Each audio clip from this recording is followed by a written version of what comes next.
لله الذي خلقنا بهذا وما كنا لنهتدي لولا أن هدانا الله أشهد أن لا إله إلا الله وأشهد أن محمدا عبده ورسوله صلى الله عليه وسلم. Assalamualaikum warahmatullahi ta'ala wabarakatuh.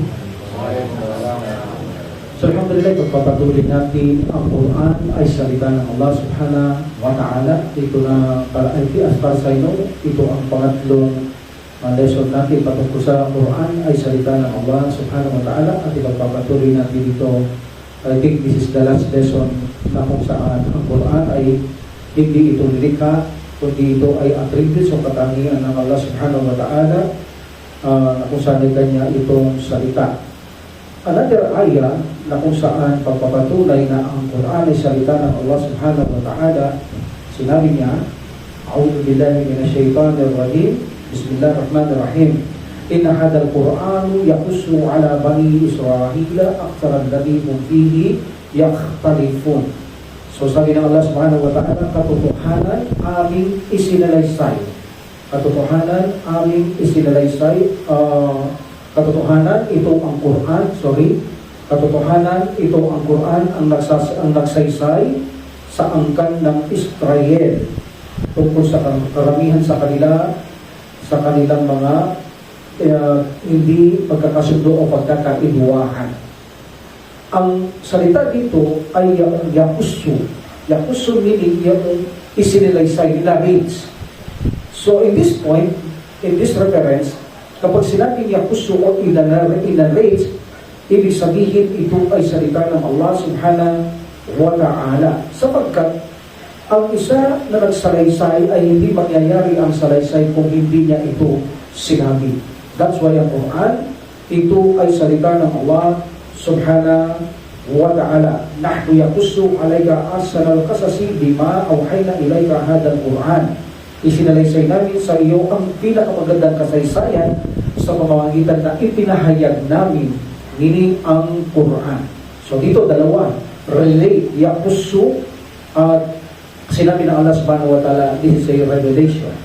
So revelation, meaning ipinadala ng Allah subhanahu wa ta'ala, inihayag, ibinaba, meaning from Allah subhanahu wa ta'ala to Jibril alayhi salam, to the Prophet Muhammad sallallahu alayhi salam, meaning ito ay mula sa salita ng Allah. Kinakausap niya si Jibril alayhi salam, then pagkatapos ni Jibril alayhi salam, bababa siya para sabihin kay Prophet sallallahu alayhi salam ang sinabi ng Allah subhanahu wa ta'ala. At isinusulat naman ng tagapagsulat ni Prophet sallallahu alayhi salam ang aya o mga revelasyon ng Allah subhanahu wa ta'ala. Meaning, ang salita ng Allah subhanahu wa ta'ala ay mayroon itong tinig, mayroon mga letra, sapagkat nakausap niya ang maraming mga propeta at sugo na naiintindihan siya ang Allah subhanahu wa ta'ala with a letter and voice. But remember, hindi natin kahalintulad ang boses o tinig o tunog ng salita ng Allah subhanahu wa ta'ala, sapagkat laysa kamithlihi shay, walang katulad ng Allah subhanahu wa ta'ala. Another ayah, wa qawluhu, sabi niya ang Allah subhanahu wa ta'ala, wa hada kitabun. So here, wa hada kitabun anzalnahu mubarak.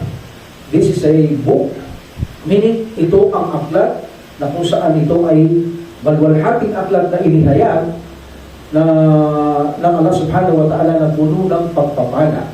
Okay? So ito ang balwalhating aklat na aming ipinahayag o pinadala na ito ay mayroon pagpapala. The book, here sabi ng Allah subhanahu wa ta'ala, hada kitabun. Isa sa pangalan ng Quran ay kitab. Ito ay aklat. But gusto kong malaman natin, kapag sinabi itong kitab, mayroong kaibaan sa paraan paggawa ng tao at ng Allah subhanahu wa ta'ala. Ang Allah subhanahu wa ta'ala, ang ibig sabihin para sa kanya ang kitab, ito ay sinabi ng Allah subhanahu wa ta'ala with a letter and sounds. In Jibril alayhi salam, then Prophet sallallahu alayhi salam. So that is kitab. Sinabi ng Allah subhanahu wa ta'ala at pagkatapos sinabi ni Jibril alayhi salam kay Prophet sallallahu alayhi salam at isinulat at pagkatapos niligo sa isang aklat, that is a book. Another, sa mga creation, minsan hindi man siya nagsasalita, gumagawa siya ng aklat nang walang ekspresyon. Meaning, nakikita mo lang ang ekspresyon ng loob ng kanyang damdamin kapag isinulat na niya ang aklat, pero hindi siya nagsasalita. Ang kaibahan kay Allah subhanahu wa ta'ala, hindi siya maaaring hindi magsalita. sapagkat hindi ang Allah subhanahu wa ta'ala ang sumusulat. So, iniribil niya kay Jibril alayhisalam, at pagkatapos si Jibril alayhisalam bababa siya, iribil niya kay Prophet alayhisalam, sila ang magsusulat, and then finally, inipon ito ng mga sahaba, pagkamatay ng Prophet alayhisalam, binuo nila itong isang aklat. Also, the Quran, they call this kitab, ito ay nakasulat sa Al-Law al-Mahfuz. Al-Law al-Mahfuz, the preserved tablet. Bago pa ang Prophet ﷺ, tapos na ang Quran, nakasulat na sa preserved tablet o Al-Law al-Mahfuz. Ang tanong, bakit hindi ipinadala ng Allah subhanahu wa ta'ala ang buong Quran kay Prophet ﷺ noong panahon niya? Hindi yun po pwede.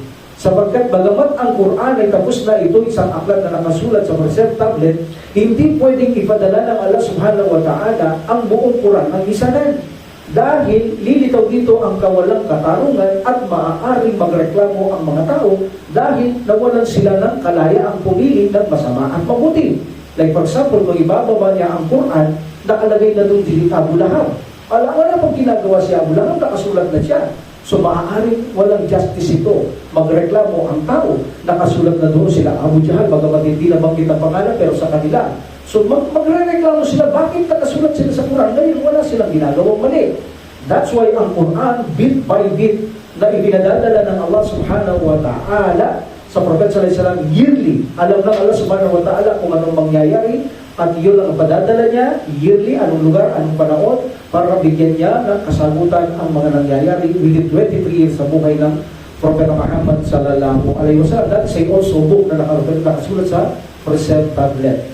At Allah subhanahu wa ta'ala, alam niya ang lahat ng mangyayari. Kaya nga, tapos na ang preserved tablet, lahat ng mangyayari nakasulat na. That's why ang Allah subhanahu wa ta'ala, may knowledge siya sa lahat ng bagay na mangyayari. Alam niya na ang maiimpyerno, alam niya na ang mga mapapariso. Ngunit, hindi sabihin ito ay dinikta na ikaw ay impyerno, ikaw ay paraiso. No. Alam lang ng Allah subhanahu wa ta'ala, bawat taong likhahin niya kung ano ang gagawin niya sa kanyang buhay. That's why, finally, dahil alam ng Allah subhanahu wa ta'ala ang dulo ng mga bagay na hindi nakikita o mga kaalamang darating pa lamang, alam na niya kung anong pipiliin ng tao, ang siya'y pananampalataya o hindi. That's why, maisusulat na siya, alam na ng Allah subhanahu wa ta'ala kung ano ang gusto ng tao. Alhamdulillah. So here, this is a kitab. Hada kitabun anzalnahu mubarak. Mubarak ang Quran ay puno ito ng blessing. Puno ito ng pagpapala. Like for example, Quran is the remedy in our heart disease. Gamot ito sa pusong may sakit ng mga tao. Meaning, kapag ang Quran ay pinagmuni-munihan mo, kapag ito ay binasa mo, pinaglinay-lilayan mo, pinagmuni-munihan mo, makikita mo magkakaroon ng shifa o remedy ang ating mga puso. That's why Allah subhanahu wa ta'ala said, وَيُنَزِّلُ مِنَ الْقُرْآنِ مَا هُوَ شِفَاءٌ وَرَحْمَةٌ لِلْمُؤْمِنِينَ. So sabi na Allah subhanahu wa ta'ala, pinanaog namin ang Quran yaong bagay na nagpapagaling. See, this is a remedy, nagpapagaling, meaning sa mga pusong may sakit. At ito ay mula sa habag ng Allah subhanahu wa ta'ala. Sakit sa pagdududa, sakit sa pagkalito, sakit sa pagkaligaw, yan lahat ay linulunasan ng banal na Quran. That is a blessing. Another blessing ng Quran, makikita mo, ang isang gawain ng tao kapag pinag-aralan niya ito, nagiging matuwid ang kanyang bawat galaw. Panlabas man o panloob, nagiging matuwid ang isang Muslim. At ito rin ang dahilan kung bakit nasakop ng mga Muslim sa panahon nila ni Umar bin Khattab, Abu Bakar radhiyallahu anhu, and Ali, and Utsman radhiyallahu anhu, at mga sahaba, ang mga ibang lugar dahil sa Quran. Dahil sa Quran, tumatag ang kanilang iman. Dahil sa Quran, nawalan sila ng takot, namatay sa landas ng Allah subhanahu wa ta'ala, dahil sa malaking pangako ng Allah subhanahu wa ta'ala sa mga mamamatay na mga martir. Dahil sa Quran, marami ang nakapasok sa paraiso. Marami ang nagmadali na mamatay sa pakikipagdigmaan. Naghahangad ang bawat isang mamatay because of Quran. That is another blessing. Another blessing na makikita natin sa panahon natin ngayon, yung mga Muslim na kumakalat sa kalupaan na sila ay nakikipaglaban, nakikipagtunggali sa aklat ng Allah subhanahu wa ta'ala laban sa mga aklat na hindi mga totoo o mga huwarang aklat na nagwawagi ang mga Muslim. That is another blessing. napapatunayan sa mga tao na ang Quran ay kaya niyang pataubin ang lahat ng mga aklat ng mga maling pananampalataya at walang umubra sa banal na Quran. That is another blessing from Quran. Another blessing from Quran, ituturo niya ang tamang daan. Ituturo niya ang matuwid na gabay.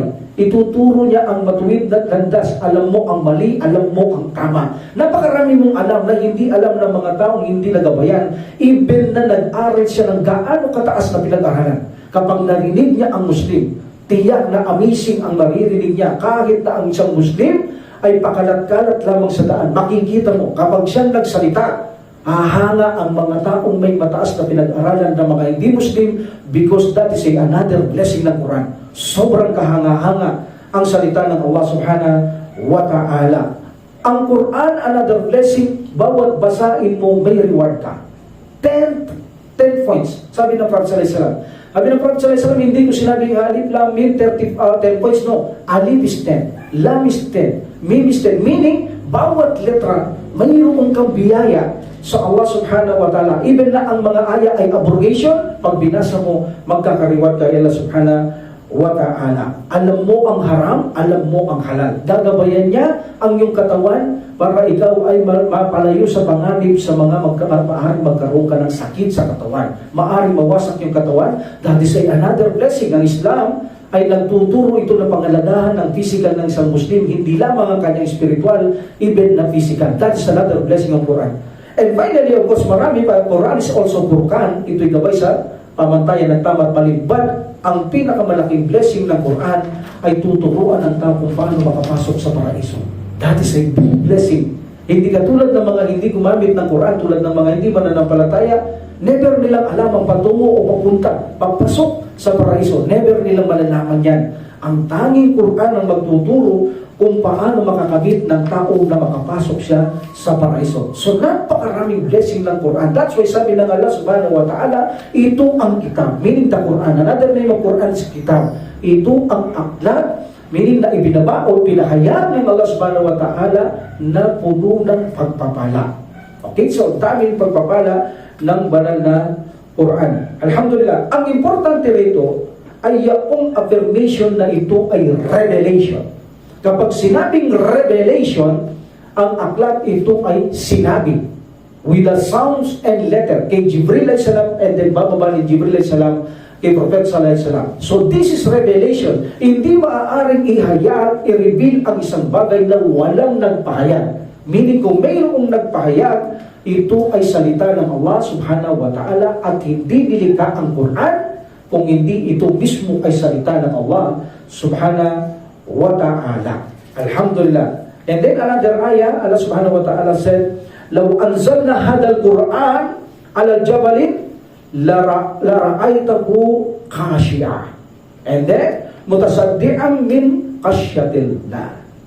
Ang sabi ng Allah subhanahu wa ta'ala, kung ang Quran ay inihayag namin, ibinaba, ipinadala sa isang bundok, katotohanan ng bundok ay magpapakumbaba, meaning kay Allah subhanahu wa ta'ala, at siya ay unti-unting mga bibiyak dahil sa takot kay Allah subhanahu wa ta'ala. Pero ang totoo, hindi sa bundok ang Quran. Kung sabi ng Allah subhanahu wa ta'ala, ang revelasyong ito ay para sa bundok, tiyak na siya ay magpapakumbaba at mga watak-watak ng dahil sa takot kay Allah subhanahu wa ta'ala. Alam natin, ang bundok ay napakatigas nito. Nasubukan ko ng maghukay sa bundok. Okay? So, habang binubutas mo ang bundok, ito ay napakalagkit niya. Para siyang hindi naman siya matigas na pader, na katulad ng pader, pero pag pinalo mo siya, parang ang hirap makalusot ng isang gamit sa kanyang katawan sa bundok na ito. At every time na ito ay naitusok mo at tinanggal mo at nahanginan, muling tumitigas. That's why ang bundok ay napakahirap tibagin. Napakatatag ng mga bundok. But in this ayah, makikita mo, kahit matatag siya, kung ang Quran ay reveal sa kanya, tiyak na siya magpapakumbaba at mangangalansan siya dahil sa takot niya kay Allah subhanahu wa ta'ala. Meaning humbling, meaning ito ay submissive, susunod siya kay Allah subhanahu wa ta'ala. Yung pagpapakumbaba niya, meaning siya ay susunod kay Allah subhanahu wa ta'ala. At dahil sa takot, ay mga kawasak ito ng unti-unti. This is also Quran ipinadala naman sa atin ngayon ng Allah subhanahu wa ta'ala, hindi para sa bundok, sa atin, para ating mga puso, upang palambutin ito ng Allah subhanahu wa ta'ala. Para sa mga mananampalatayang tunay, kapag ang Quran ay dinalit sa kanila, ito ay lumalakas ang iman nila at nalulunasan ang anumang sakit ng kanilang mga puso. Ngunit para sa mga ito'y hipokrito o hindi nagpapakatotoo na mga Muslim, iyo ang marurumi ang dibdib kapag ang Quran ay binigkas sa kanila, na daragdagan lang lalo ng dumi ang kanilang mga puso dahil sa puspos ng pagmamataas, dahil sa tulad ng mga hipokrito. Ganyan ang mga hipokrito kapag pinahayagan mo sila, sila ay puspusang nagmamataas, ang kanilang mga batik sa puso ay nadadagdagan lamang. So makikita natin, ang Muslim, abang pinapahayagan, nagiging matigas ang kanyang puso. Pero tingnan mo ang bundok, sabi ng Allah. Kung ito sa bundok ko'y padadala, susuko yan, magpapakumbaba, at ito ay unti-unting mga kawatak dahil sa takot niya sa akin. But tingnan natin ang ating mga panahon ngayon. Tayo ay ibinigay ang Quran sa atin, ngunit marami ang nagiging matigas ang kanilang puso. So, meaning, binigyan tayo ng parabola ng Allah subhanahu wa ta'ala para ikumpara natin ang bundok na higit na matigas sa ating puso. Pero kapag ang puso ay naging matigas, higit itong nagiging matigas kaysa sa mga bato, na ang bato kung minsan nabibiyak at naglalabas ng tubig o nahuhulog dahil sa takot kay Allah subhanahu wa ta'ala. So gusto tayong i-remind ng Allah subhanahu wa ta'ala na kung saan, kung ang bundok ay matakot sa Kanya, kapag nireveal sa Kanya, lalong dapat ang isang Muslim ay maging mapagkumbaba at matakot sa Allah subhanahu wa ta'ala. And this ayah, sabi ng Allah subhanahu wa ta'ala, kung i-reveal sa bundok, meaning mayroong sense, pandama ang mga bundok, mayroon itong buhay. That's why the Prophet sallallahu alaihi wasallam, nang siya ay lumalakad sa Uhud, kasama niya si Uthman, Umar, and Abu Bakar radiyallahu anhum, sabi niya, utsmut siya Uhud. Dahil yumanig ang mag-Uhud, sabi niya, magkalma ka o Uhud, na nasa sa iyo ang isang sugo ng Allah, at nasa sa iyo ang isang sidik at 2 martir. So kinakausap ng Prophet sallallahu alaihi wasallam ang bundok. Because itong bundok na ito, according to this ayah, mayroon itong pandama. Ang bundok, mayroon silang buhay. Alhamdulillah. Now, my Muslim brother, if you see our heart, kung makikita nyo ang our heart ay hindi naaantig sa Quran. Meaning, napapaalalahanan, hindi umaantig. Akusahin mo ang iyong sarili. Dahil kung bundok ang padadala nito, siya ay naaantig, magpapakumbaba, susunod, matatakot sa Allah subhanahu wa ta'ala. Ngunit kapag tayo ay hindi umantig sa Quran, pagkatapos marinig ang mga ayat, akusahin natin ang ating mga sarili, sabihan natin ang ating mga sarili, o pag-aralan natin ang ating mga sarili. Bakit ganun? Samantalang ang bundok kung sa kanya padala, siya'y mangangalansag sa takot, siya'y magpapakumbaba, bakit ako napakatigas ko? So meaning, mayroon tayong dapat pag-aralan sa ating sarili kung ano ang nagiging pagpukulang natin in this situation. That's why akusahin mo ang iyong sarili, nang sa ganun, malaman mo kung paano mo mapalambot ang iyong puso. Alhamdulillah. Another ayah, wa idha badalna ayatan makanan ayat, wallahu a'lamu bima yunazzila, wallahu a'lamu bima yunazzil, qalu innama anta muftar, bal aktharuhum la ya'lamun. Qul nazzalnahu ruhul qudus min rabbika bil haqqi liyuthabbita alladhina amanu wa hudan wa bushra lil mu'minin wa laqad na'lamu annahum yaquluna innama yu'allimuhu basharun lisani alladhi yulhiduna ilayhi a'jamiyyun wa hada lisanun arabiyyun mubin. So alhamdulillah, I think this is the last ayat na ipaliwanag natin para matapos ang lesson na ito. Sabi ng Allah subhanahu wa ta'ala, I think hindi ko na ito i-repeat sapagkat na-repeat na topic ko na ito nakaraan. Sabi ng Allah subhanahu wa ta'ala, kapag pinalitan namin ang isang ayah ng ibang ayah, this is a abrogation, meaning na-topic ko nito nakaraan, bakit may abrogation ang banal na Quran? So no need to repeat. So sabi ng Allah subhanahu wa ta'ala, kapag pinalitan namin ang ayah sa isang lugar, meaning this is a abrogation, kung saan ang Allah subhanahu wa ta'ala ay magpapalit ito ng similar o higit na mainam dito. Okay? Sabi ng subhanahu wa ta'ala, other ayah, manansak min ayatin aw nunsihan natin bigayrin minha aw mithliha. Sabi ng Allah subhanahu wa ta'ala, anumang ayah, pinawalan namin sa isa, pinalitan ng Allah subhanahu wa ta'ala, ipinabrogated o ayaan ng kalimutan, ito ay papalitan ng Allah subhanahu wa ta'ala higit na mainam o kapantay nito. That's why ang pagpapalit ng Quran, hindi sa ating karapatan. Karapatan niya ng Allah subhanahu wa ta'ala na kung anong gusto niya mang palitan sa Quran. Alhamdulillah, o mga ayaw, mga rules o salita ng Allah subhanahu wa ta'ala na gusto niyang palitan. Alhamdulillah. So no need to repeat this because actually nasa YouTube dito, pwede naman pakinggan ito. Alhamdulillah. And Allah subhanahu wa ta'ala said, Wallahu a'lamu bima yunazzil. Wallahu a'lamu bima yunazzil. Here yunazzil, mean reveal. Ang Allah nakakaalam higit kung ano ang kanyang inihayag. So nandito tayo sa topic Anong inihayag? Ang Quran. Meaning ang Quran inihayag dito ng Allah subhanahu wa ta'ala. Ito ay salita ng Allah subhanahu wa ta'ala kay Jibril alayhi salam and Jibril to Prophet sallallahu alayhi wa sallam. But sometimes Allah subhanahu wa ta'ala directly siya nakipag-usap kay Prophet Muhammad sallallahu alayhi wa sallam at naiintindihan siya ng Prophet sallallahu alayhi wa sallam with voice and letter. Because in Isra wal Mi'raj, salam natin, kausap ng Prophet sallallahu alayhi wa sallam mismo ang Allah subhanahu wa ta'ala sa salam. Siya ang humihingi na bawasan niya at sabi ng Panginoong Allah subhanahu wa ta'ala, okay, gawin mo 40, okay, 30, 20, up to 5. Nag-uusap sila ng Allah subhanahu wa ta'ala. That's why ang Prophet sallallahu alayhi wa sallam, siya ay kalilullah. Matalik na kaibigan ng Allah at kalamullah. Pinagsama kay Musa at kay Ibrahim. Ibrahim takalil and the kalam is Musa alayhi salam. Alayhi salam. But kay Prophet sallallahu alayhi salam, ang dalawang ito, kalamullah and kalilullah.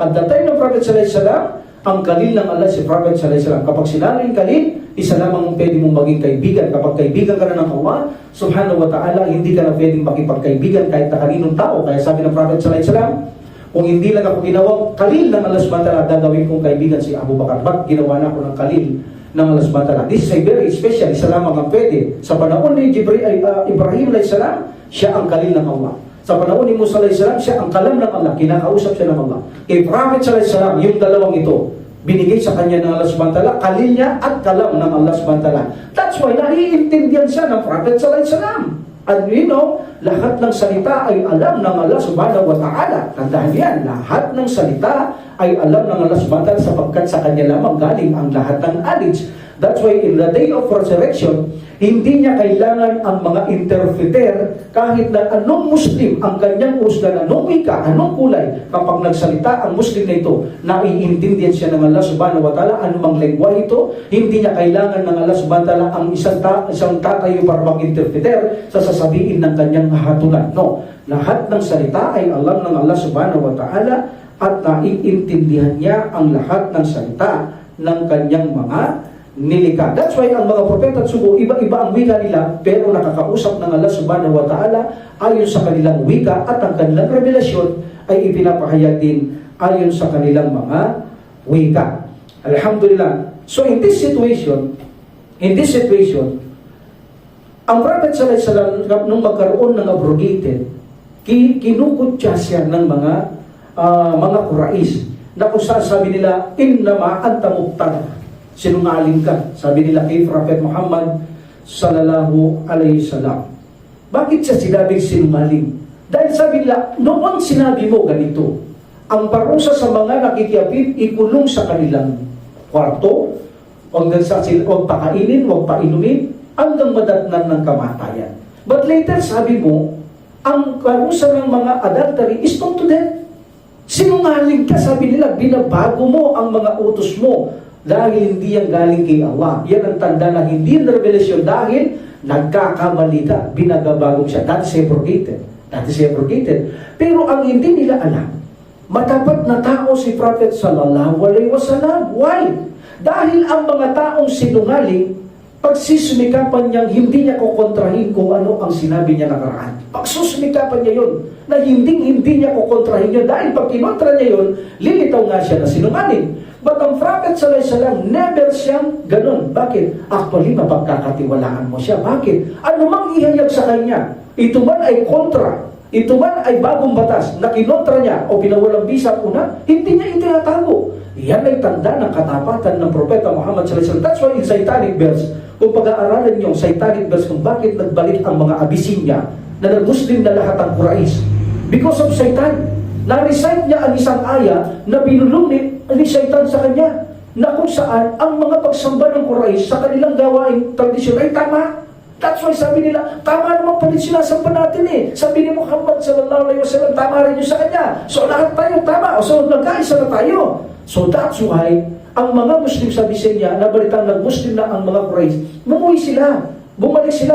But this is a satanic verse. Sinabi ni Jibril alayhi salam, hindi yan revelation, hindi galing kay Iblis. Pero tignan yung katapatan niya, sabi ni Batay Rahimullah, kung ano lang ang inihahayag sa kanya, sinasabi niya. So hindi yun alam ng Prophet sallallahu alaihi wasallam na si Satan pala ang nagbigay sa kanya ng ganung salita. But later in abrogation ng Allah subhanahu wa ta'ala para patunayan hindi totoo yun ang narinig ng mga Quraysh kundi galing kay Satan. So ganun ang Quran. Kung mayroong abrogation, ang Allah subhanahu wa ta'ala nagbibigay at sabi ng Allah, alam ko, sabi ng Allah subhanahu wa ta'ala, wallahu alamu bima yunazzil. Alam ng Allah kung anong kanyang nire-reveal. Ang mga abrogation na topic ko nakaraan ito, one of the most important ng abrogation ay ibinibigay ng Allah subhanahu wa ta'ala ang kapakinabangang malaki sa mga tao kung bakit may abrogation. Dahil sabi ko, noong una, hindi bawal ang alak. Maaari kayong mag-inom ng mag-inom, even na magsala. Iyon ay unang sitwasyon ng mga Quraysh. Hindi sila pinagbawalan ng samantala, even na hindi nila ma-recite ang mga sura, hindi sila binawalan. Alam ng Allah subhanahu wa ta'ala, mahina sila at talamak sila sa alak at alam ng Allah subhanahu wa ta'ala na hindi uubrang pagbawalan sila. Pero nung matigas na sila, ibinawal ng Allah subhanahu wa ta'ala ang magsala ng itakainom, pero hindi niya sila binawalan mag-inom. Binawal niya lang na huwag lumapit sa sala kapag sila ay lango hanggang sa maunawaan. And later, nung malakas na sila sa Madina, hindi ba kayo titigil? Sabi ng Allah subhanahu wa ta'ala. So pinagtatapon na nila ang alak. So nasa anong pakinabang doon? Napakalaki. Ang isang mahirap, ginawang magaan ng Allah subhanahu wa ta'ala. Napakahirap tanggalin ang alak sa kanila. So ang proseso ng Allah subhanahu wa ta'ala, gawin kapakipakinabang sa kanila, magaan, ilantabayanan sila ng Allah subhanahu wa ta'ala hanggang maging matibay at walang tumalikod sa kanila. Sabi ng Allah subhanahu wa ta'ala, alam ko ang aking mga inihahayag.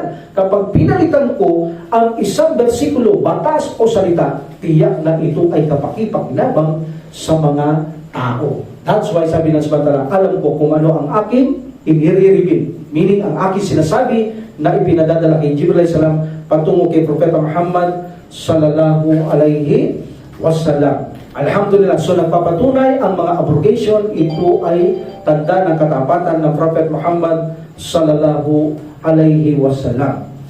And then, sabi ng Allah subhanahu wa ta'ala, Kul nazzalahu ruhul qudus. Nakita mo?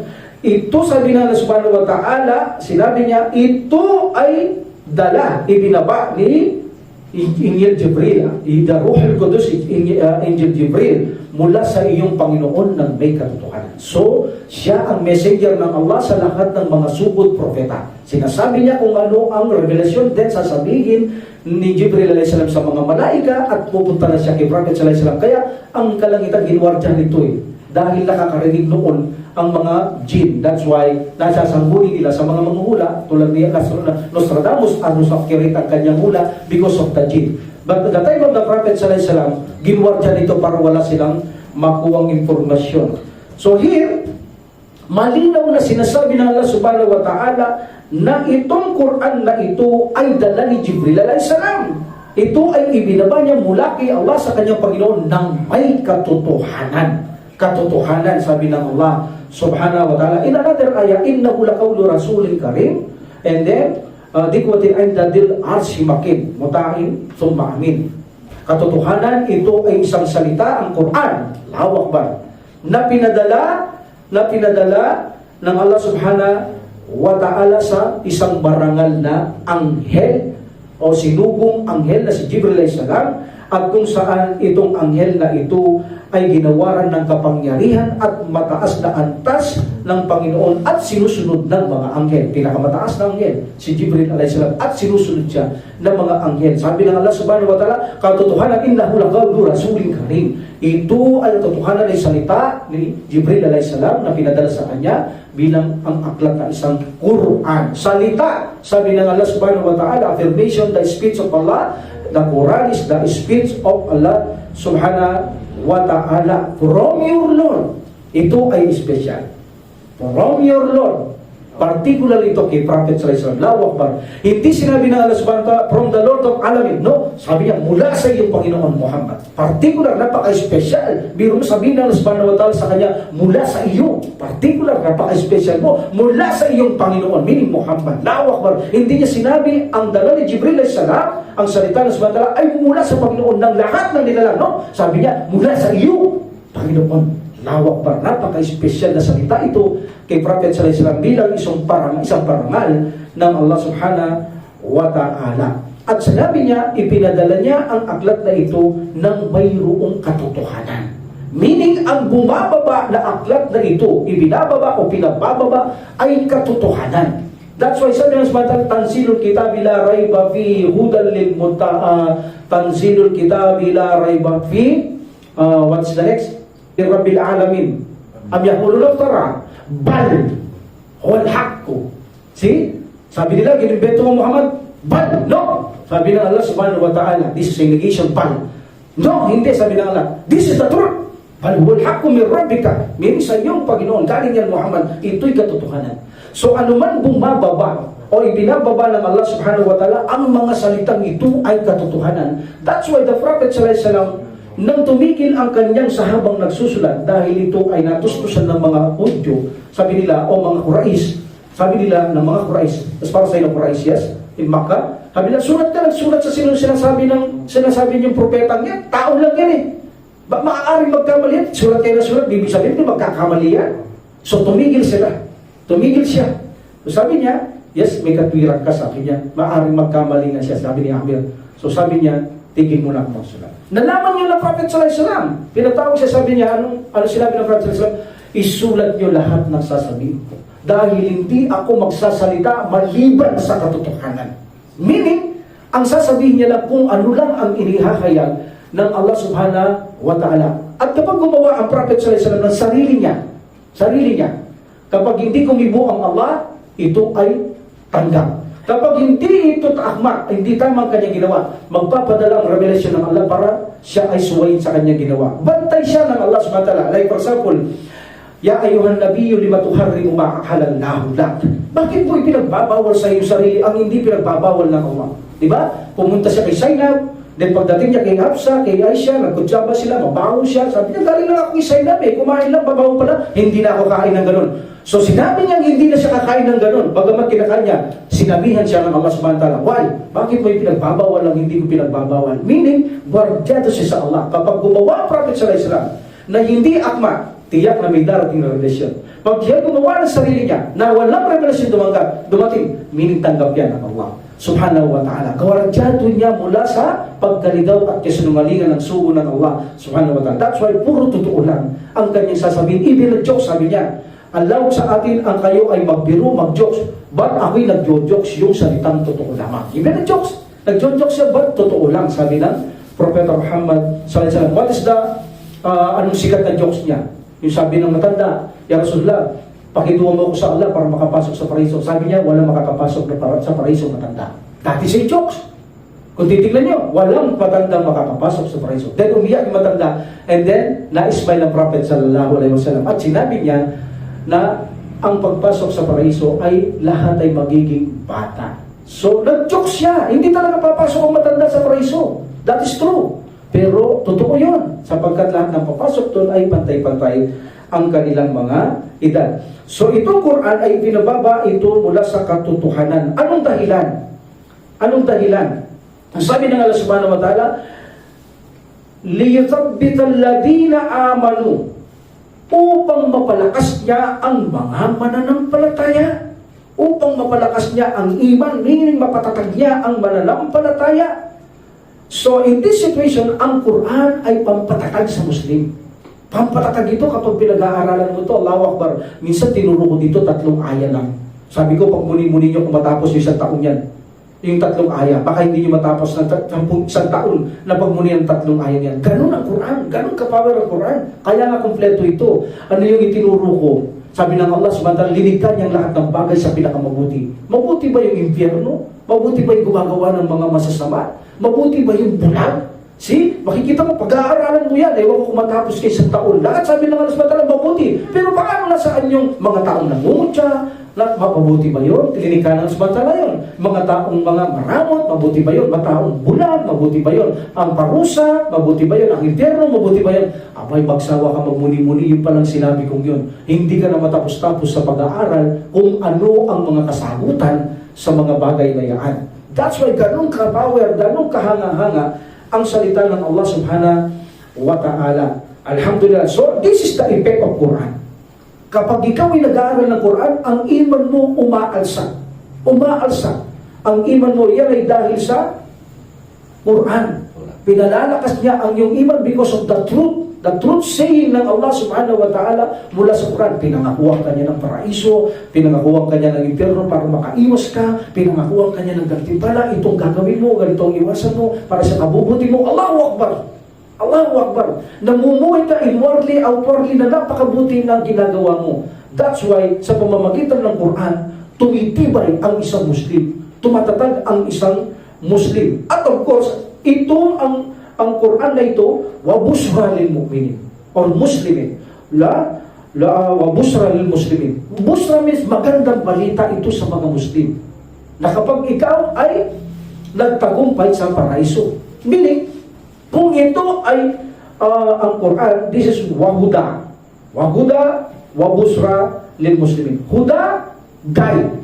There are two kinds of guide. Nakutba ko na to. There are two kinds of guide. There are two kinds of hidayah. The one hidayah ng Allah subhanahu wa ta'ala, walang karapatan gumabay ang tao. Like for example, ang ating Amir, daiya siya. Hindi ka kanyang gabayan kahit sinong taong gusto niya. Ang Allah subhanahu wa ta'ala ang gagabay. Ang trabaho lang natin, like the Prophet said, innama ila balagul mubin.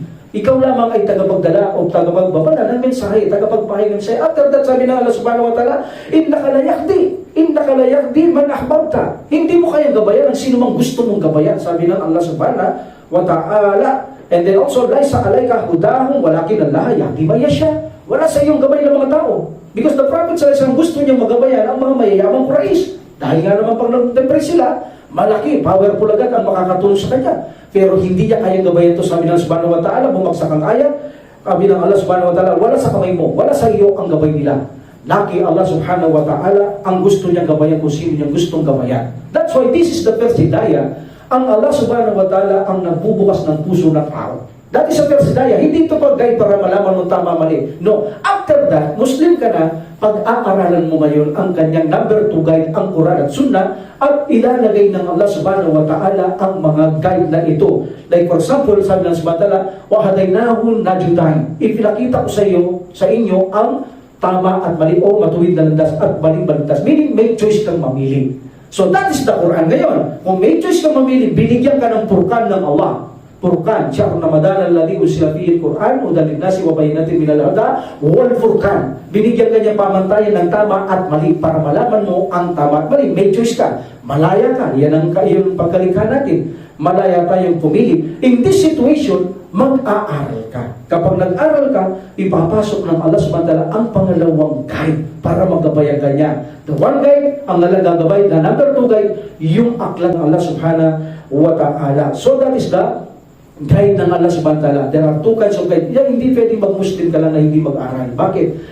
Kapag hindi ka kasi nag-aral, hindi mo makakamit yung pangalawang guide. So maaaring malangta ka tulad ng halaman. So para lamang ito maging strengthened ka, maging malakas ka, dahil sabi ng subhanahu wa ta'ala, pinadala Quran para maging mga tatag ka, maging malakas ka, pag-aaralan mo at totoo na magiging malakas ka kapag ito ay napag-aralan natin. In this situation, this is a busra. Kung may guide ka, this is a busra, this is a magandang balita para sa mga Muslim. May guide ka, sabi nga na subhanahu wa ta'ala, apamay yamsi mukiban ala wajhihi ahda amay yamsi sawiyan ala siratin mustaqim.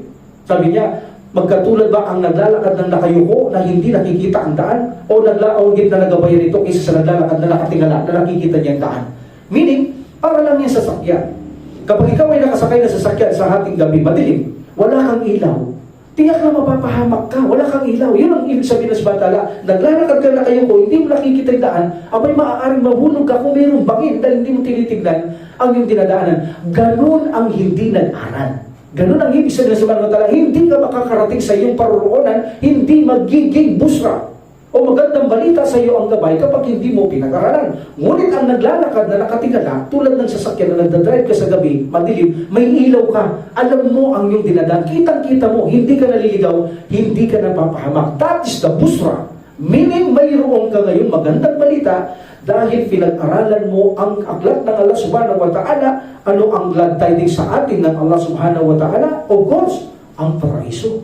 Ang pinaka-glad tidings ng Allah subhanahu wa ta'ala. Alhamdulillah. Sabi nga na subhanahu wa ta'ala, pamamaman ata wattaqa wasaddaqa bil husna fasanayasiruhu lil yusra. At para sa kanya na kung saan, halimbawa, nagbibigay ng sadaka, pinanatili niya, tungkulin niya kay Allah subhanahu wa ta'ala, taniwala siya sa husna. Husna mean yung isang gantimpala ng Allah subhanahu wa ta'ala, like the paradise, gagawin kong magaan sa kanya ang daan patungo sa paraiso. Meaning kung maniwala ka, ginawa mo ang tungkulin mo sa Allah, naniwala ka sa Allah at mga tungkulin ginagawa mo, at pagkatapos maasa ka sa reward ng Allah, ang paraiso, gagawin kong madali sa iyo ang landas na pagtungong paraiso. But how can you walk in the straight path kung hindi mo alam ang halits ng Quran at Sunnah? Because the road, we know the road, mayroon siyang mga sanga-sangang daan, hindi mawawala, even na natural road, may mga sanga. Ganon din ang daan natin papunta sa Allah subhanahu wa ta'ala. Mayroong sangang pagkukunwari, pakitang tao, pagbidaa, major sin, minor sin, circle akbar, circle asgar, ganyan ang mga daan. Paano mo maaavoid ito, maiwasan, habang naglalakad ka sa tuwid na landas na hindi mo alam ang guide? Meaning, maaari kang pumunta doon para mapahamak ka. That's why, ang sabi ng Allah subhanahu wa ta'ala, this is a guide. Pag-aralan mo din, pag pinag-aralan mo ito, this is a good news to you. Kapag ikaw ay nag-aral ng Quran, makakalakad ka ng straight path patungo kay Allah subhanahu wa ta'ala hanggang sa madatang kakamatayan, ikaw ay naglakad sa tuwid na landas. At pagharap mo sa Allah subhanahu wa ta'ala, alhamdulillah, ipagkaloob sa atin ng Allah subhanahu wa ta'ala, amin, Rabbil alamin, na patuloy tayong maglakad at tumahak sa matuwid na landas. So this is a favor ng Allah subhanahu wa ta'ala, ang guidance, at pagkatapos magkaroon ng guidance, of course, gagawa tayo ng righteous deeds, labahanin natin ang paggawa ng mabuti, ang mga mabubuting tao. So magbibigay ito ng glad tidings sa atin, sapagkat ito ay nagpapabibigay ng indikasyon na gagawin ng Allah subhanahu wa ta'ala dahil sa iyong kabutihan, ang daan patungo sa paraiso upang ito ay maging magaan. So this is a guidance and glad tidings to whom? Muslim, lil muslimin.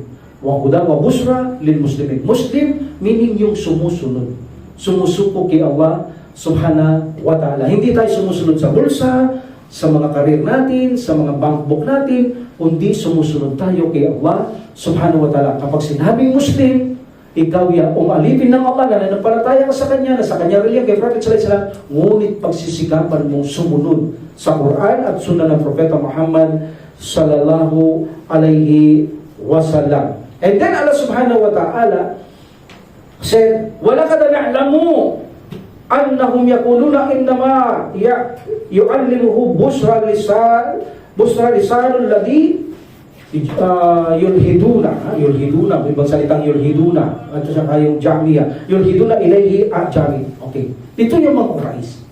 Sinabi ng mga Quraysh, sabi ng Allah subhanahu wa ta'ala, at nirinig namin. Meaning this say, bakit namin? Kapag gumagamit ang Allah subhanahu wa ta'ala ng salitang namin, this say, what?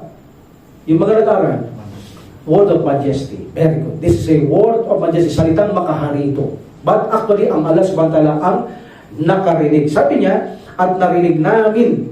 Ang sabi ng Allah subhanahu wa ta'ala, at katotohanan, aming alam o narinig o nalalaman ang inyong sinabi. Na sinasabi, isang tao lamang ang nagsalita na nagturo kay Muhammad. Sabi naman Quraysh, tao lamang ang nagturo, tao lang. Salitang mga unang panahon lang ang dalawang Muhammad. Tinuruan ka lang ng isang tao. Foreigner pa ang nagturo sa iyo, di marunong magsalita. At kung magsalita, kontra sa katotohanan. That is a yulhidun. And that is a jami. Yulhidun means salitang kumukontra sa katotohanan. Iyon ang sinabi na dito. Narinig namin, sabi ng Allah subhanahu wa ta'ala, na ito'y salita lamang ng isang taong yulhidun. Yulhidun means yung salita niya ay kontra sa katotohanan. And jami, this is also na hindi siya malinaw magsalita. Even na Arabi siya o even na foreigner, hindi siya malinaw magsalita. Iyon lang yung salita, Muhammad. Narinig namin yan, sabi ng Allah subhanahu wa ta'ala. So what is the response ng Allah subhanahu wa ta'ala? Anong response niya nung narinig niya? Sabi ng Allah subhanahu wa ta'ala, wa hada lisanun arabiyyun mubin. Paano ito magiging salita ng isang foreigner o hindi Arabo o Arabo hindi malinaw magsalita? Gayong sabi ko sa inyo, ito ang Quran ay isang salita na maliwanag na Arabic. Allahu Akbar. Pinakamaliwanag na Arabic ang salita ng banal na Quran. Paano niyo sasabihin ngayon nagawa ito ng tao? Anong sabi ko sa inyo noon? Sabi ng Allah subhanahu wa ta'ala, anong sabi ko sa inyo? Wa in kuntum fi raibin mimma nazzalna alayna abadina fa'tu bi surah min mithlihi wa du syuhada akum min dunillahi in kuntum sadiqin.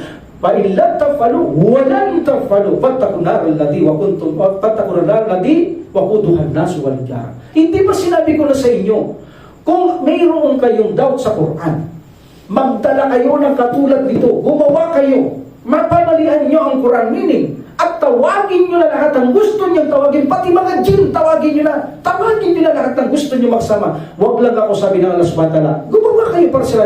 Hanggang ngayon, hindi nyo naman napapalitan yan, nasisira, pinipilit nyo ang Quran na salita lamang ng mga tao, hindi malinaw magsalita at mga foreigner. Bakit hindi nyo masira ang Quran? Meaning, ano sabi ng subhanahu wa ta'ala? Pa-in lam taf'alu, at kapag hindi nyo nagawa at tiniyaga, walang taf'alu, kailanman hindi nyo magagawa ang Quran sirain.